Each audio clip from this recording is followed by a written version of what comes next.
Hi, everybody.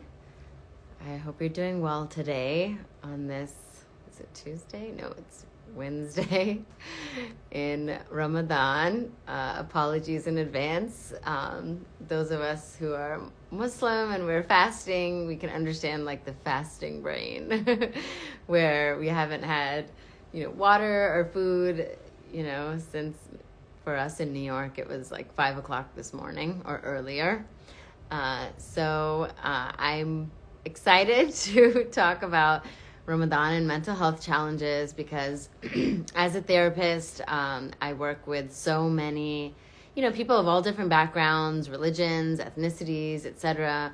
But I work with a lot of Muslims, and in Ramadan, that means, we have concerns about fasting and prayer and whether I'm a good enough Muslim and, on top of all of the other challenges that we already have. So thank you all for joining. I'm going to be discussing, how to kind of see things in a more positive way, in a way that really centers self-compassion, because we get involved in thinking negatively about ourselves, and that doesn't help us when we're already going through so much, right? There's so much trauma the past 2.5 years, or even more so, everything that's going on in the world, and then our own personal challenges, right? Whether it's trauma, whether it's that complex PTSD, all of the things that we've gone through from childhood up until this point. And so what I want to do today is to really speak to myself, to speak to all of you Muslims out there who are in the month of Ramadan, experiencing it, and also struggling with mental health challenges. And I don't know that anyone is excused from that or removed from that. I think all of us as human beings, we have our own mental health struggles, right? It's a human condition. It's a human thing. But I don't want to diminish those of you who are struggling, struggling whether it's with fasting, whether it's with your own sense of, how you see yourself, whether it's your relationship with Allah, relationship with others, whatever it is. I don't want to diminish that or belittle that in any way. Your struggle is your struggle, and it's real. But I wanted to come on to talk about how important it is for us to have these discussions, and so that we don't feel that we're alone. I don't want you to feel like you're alone. You are in the month of Ramadan and you're struggling with your mental health and not knowing where to turn. I think a lot of times we struggle and we're not sure where there is a safe space to really talk about it. And I want you to know that I'm trying to create that space where Muslims can come to me with their, deepest questionings, right, of themselves and their relationship with God. And I hope that as Muslims, we can create more and more of those spaces where people feel that they can open up about, the darkest questionings, right, of their souls, or the deepest doubts about themselves or even about God. Those doubts that you have about God, I want us to have that space to talk about these things. Okay, so that's the overall, right? The overall of let's create this space. Let's talk about our self-doubt, our doubt in God, our doubt, in our place with God. And I'm going to use the word Allah as God. I'm specifically, having this talk, for Muslims, being that it is the month of Ramadan. It's a very specific and special experience for us. Special, but also can be challenging. It can be triggering. I cannot tell you how many people have had a very difficult or even traumatizing religious experience in their life. There's spiritual abuse, religious abuse, religious trauma, spiritual trauma. And this is stuff that we've got to talk about in Ramadan because it's real and it shows up in Ramadan. Because Ramadan is this month that is supposed to be peaceful and spiritual and like I just feel so good and I'm speaking to God and I'm feeling close to him. You know what? It doesn't always feel that way for everyone. It doesn't always feel that way for everyone. And that's where we can start to question ourselves. If I don't feel close to God in this month, does that mean I'm a bad Muslim? If I don't feel peaceful and I don't feel excited about this month and I don't feel like going to the masjid, does that mean I have low iman, low faith, or weak faith? And this is where I want to dispel those myths, okay? I want us to go back to what matters most. And what matters most is that relationship with Allah subhanahu wa ta'ala, right? Our relationship with him. And where we go wrong is when we compare Allah to human beings, okay?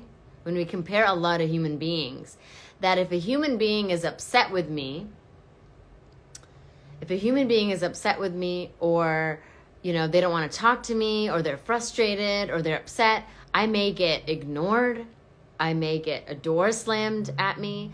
I may get, ignored and feel completely invisible.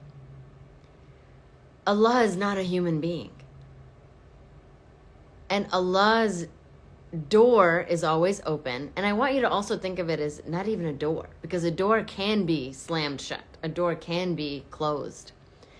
But you and I can make dua to Allah, make that prayer to God at any moment. At any moment. That door is not even closed. And it's not a door. Just see it as an opening. See it as an opening that no matter who I am, no matter what I've done, no matter what mental health challenges I have, no matter what trauma I've faced in my life, what I've done, the sins I've committed, there's a wide opening when it comes to speaking to my Lord. There's no barrier. There's no barrier when it comes to speaking to Allah. I can just speak. I don't even have to do something formal. When I'm raising my hands and I'm facing the Qibla, facing the direction of Mecca, and I have to be in a certain state and I have to be in the masjid. No. I could just chat with Allah. I could just have a conversation with him. Just be like, I don't know Allah. I'm having anxiety. I'm feeling a lot of stress. I'm feeling a lot of doubt in myself. I don't even know if I'm a good Muslim. I don't even know what to do. Just have that conversation with Allah, and he's always there and always listening. And this is the point that I wanted to focus on as well when it comes to mental health. And I talked about it earlier with, okay, we're comparing Allah to people and he's not, right? We've got to go back to his names to truly know Allah and to truly understand how he views me.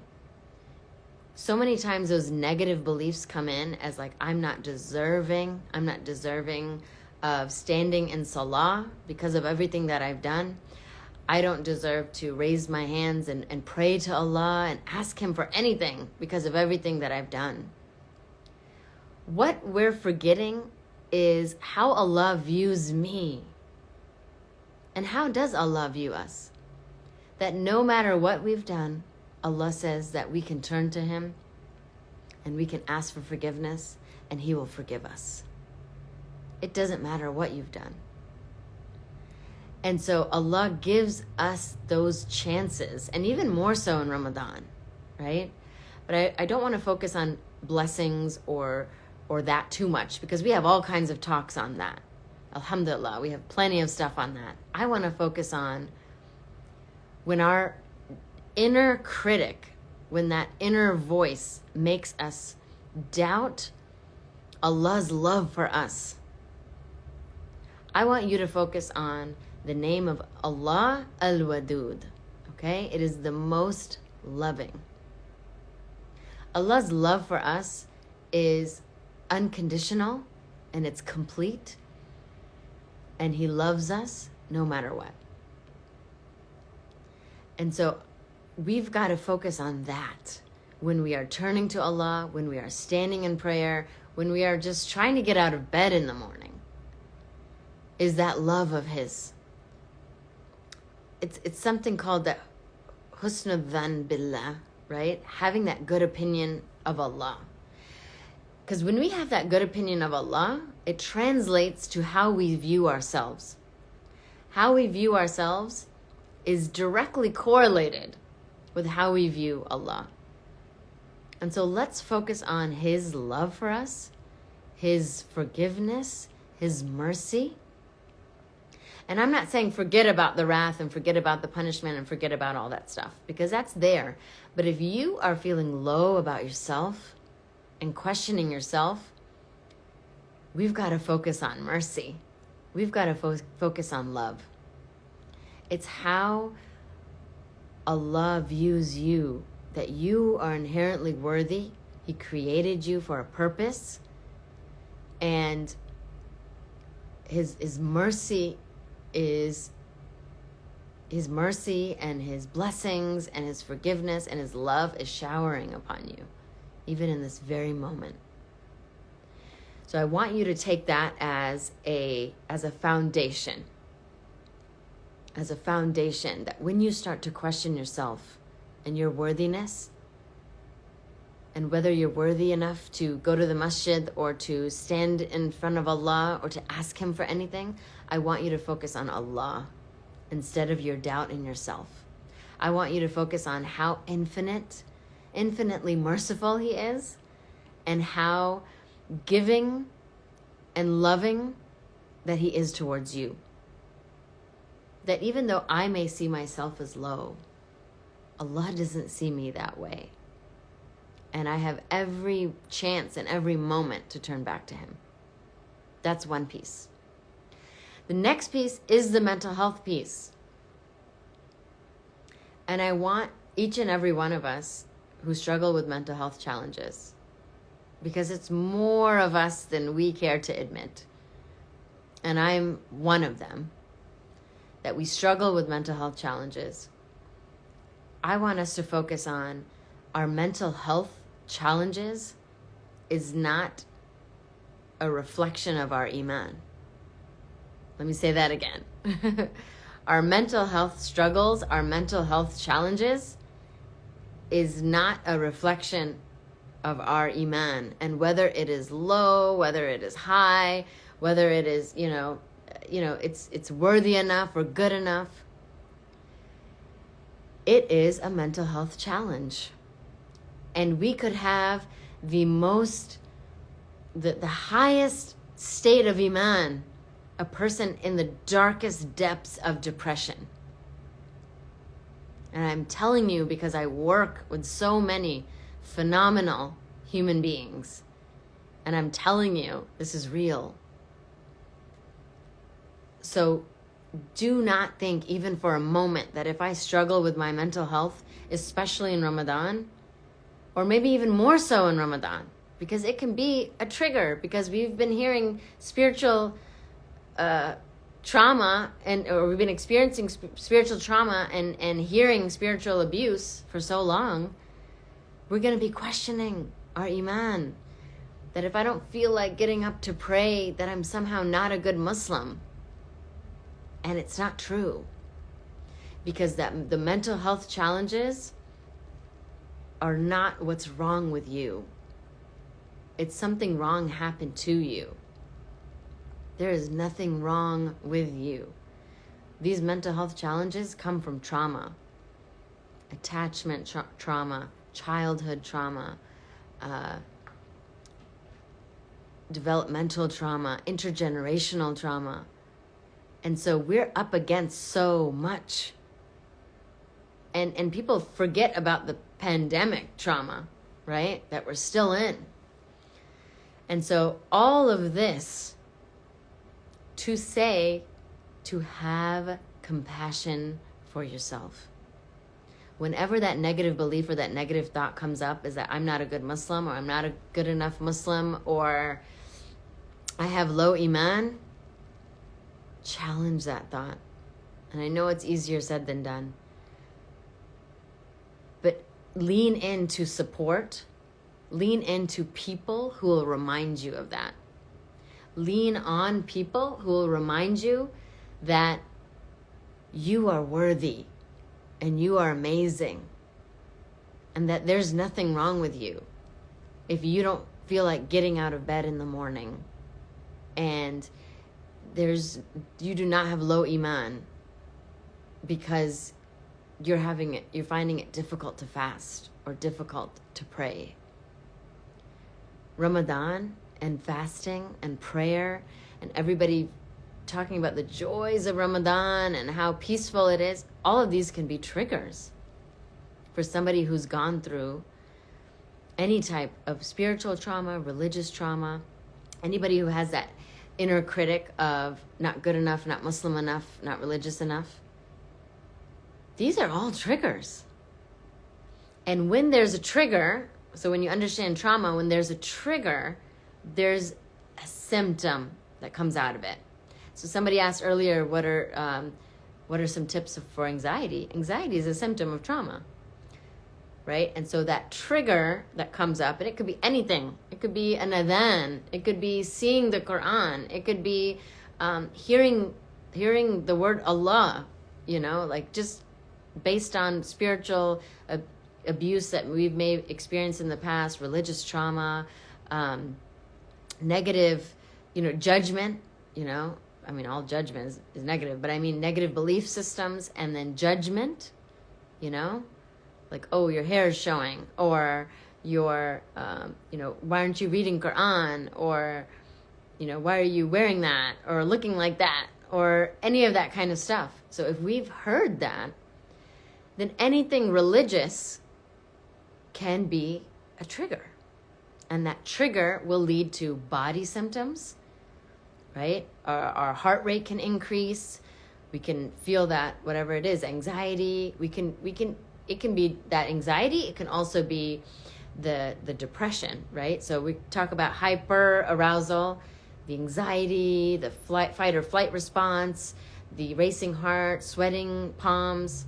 And then we can talk about we can also have as symptoms the hypo arousal, which is the shutdown response, and numbness and dissociation and, lack of energy, lack of motivation. And instead of seeing those as, or looking at those as, why am I going through this?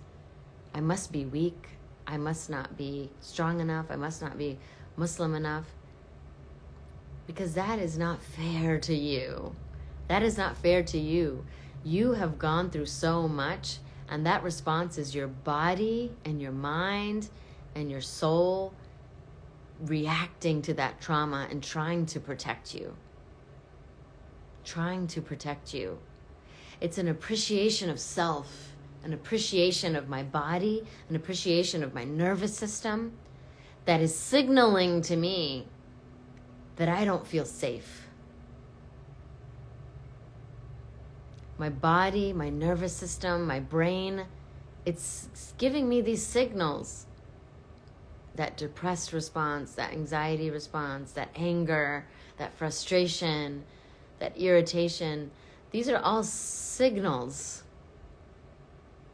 that something is off in my environment, something is off around me, that I do not feel that sense of safety and security and secure attachment that I deserve. And so focusing on compassion, I want you to do that for yourselves this Ramadan, that no matter what you're struggling through, you are not bad. Something bad, something challenging, something difficult happened to you in your life. And so these are natural responses. It doesn't mean You have to just suffer through it. You have to just go through it, because you can get the help and you deserve the help. And we've got to make that normalized in our community. It's normal to experience mental health challenges.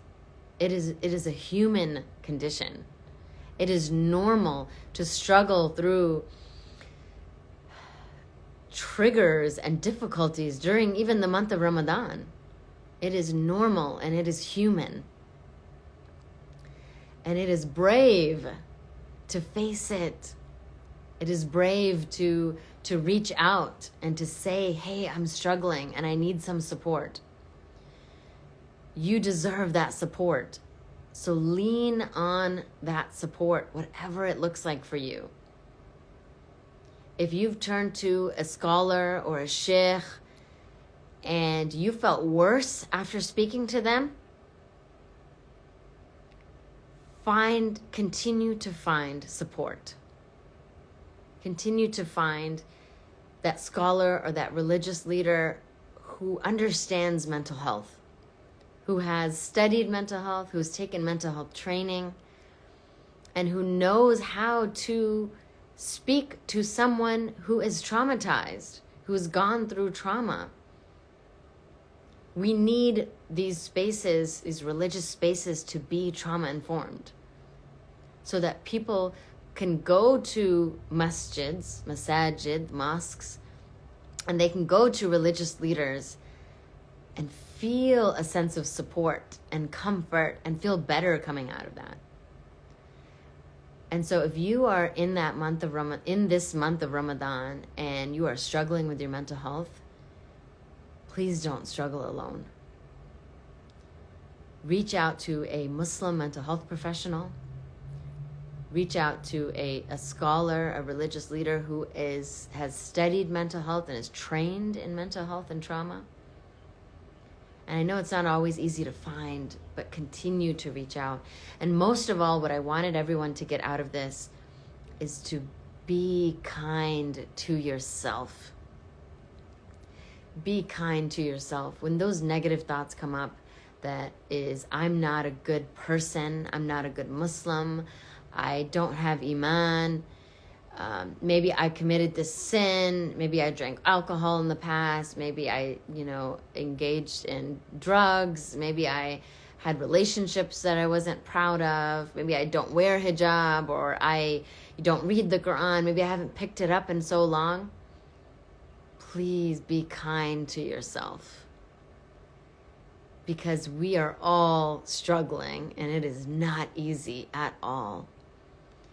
Be kind to yourself. When you get that negative thought of I'm not good enough, I'm not Muslim enough, I want you to say to yourself, I am enough. Because I have a God who is Al-Wadud, the most loving, and I have a God who is Ar-Rahim and Ar-Rahman, the most merciful. I have a God who is Ash-Shukur, the most appreciative, that the smallest thing I do, he recognizes it. That when people do not recognize, when people do not show appreciation, when people do not show me thanks, God sees me. Allah sees me. When you get those negative thoughts of not being good enough and not being Muslim enough, I want you to remember that your God is Ash-Shukur, the most appreciative. That he notices you. He sees you. He sees your struggles. And I want you and I want myself to turn to him without any reservations.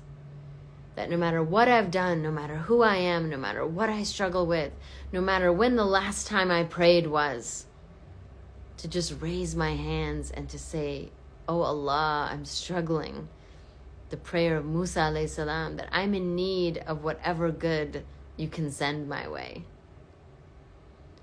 I want you and I to remember that and to be kind to yourself. Take notice of that inner voice that is speaking to you and saying that you're not good enough. And challenge that voice and say, nope, I am enough. And I'm going to keep trying and to be better. Doesn't mean I'm bad. I'm good. We're all inherently good. We may choose actions that may be not the best, but you're inherently good. And so I want you to see yourself that way, that no matter how much judgment you've heard in your life, no matter how many people have looked at you funny or questioned you and your faith and your iman, you can say, they don't know me, but God knows me. And so when you are struggling with your mental health, know that you're not alone. Know that I struggle with you. And so many believers and so many people struggle with you. We are all human. And so that's the nature of who we are, is we will struggle. And so let's turn to our support networks. Sometimes you just need somebody to show up for you and pull you out of bed and say, we're going to face this day together. Find that person. Lean on that person. You deserve that support. And if you can be that for somebody, be that for somebody. To remind them of how amazing they are. That you are inherently worthy just because of who you are and just because of the fact that you exist. That Allah put you on this earth for a purpose. And it's to believe in yourself as worthy of that purpose because you are. And to see Allah as He says, I am as my servant thinks I am. So let's see Allah as that merciful, loving, forgiving, compassionate God who accepts us as we are and rewards us for the little that we do. So I want each and every one of us to focus on that today. I wanted to just give this reminder to you all and to myself that mental health struggles are human. It's normal. There's nothing wrong with us. Something wrong, something bad happened to us. And we've got to reach out for support. And there's nothing wrong with reaching out for help. There's nothing wrong with therapy. It is a lifeline. Take it. Take it and lean into hope for yourself and with God. That's what I want to leave you with today. Hope. That's kindness towards yourself and hope for the future. And so I'd love to hear from all of you. Please reach out to me. Send me messages. What is it that you're struggling with? What would you like, me to focus on as far as a talk is concerned? We've got to talk more about mental health, and specifically in Ramadan, because we tend to focus, yes, on all the spiritual stuff and all the religious stuff, and it's so important, but we can't forget those who are struggling and those for whom the religious stuff can be a trigger. And it's not always, peaceful and happy and amazing, right? It can be a trigger to trauma, and we've got to provide space for each other and for ourselves. So thank you so much, everyone, for listening in, and I hopefully I get to save this, and I'll have more discussions on Ramadan and mental health, because it's something we're not talking about enough, and we've got to be that community of support for each other. Thank you again. Thank you for joining, and take care, everybody. Bye, and assalamu alaikum.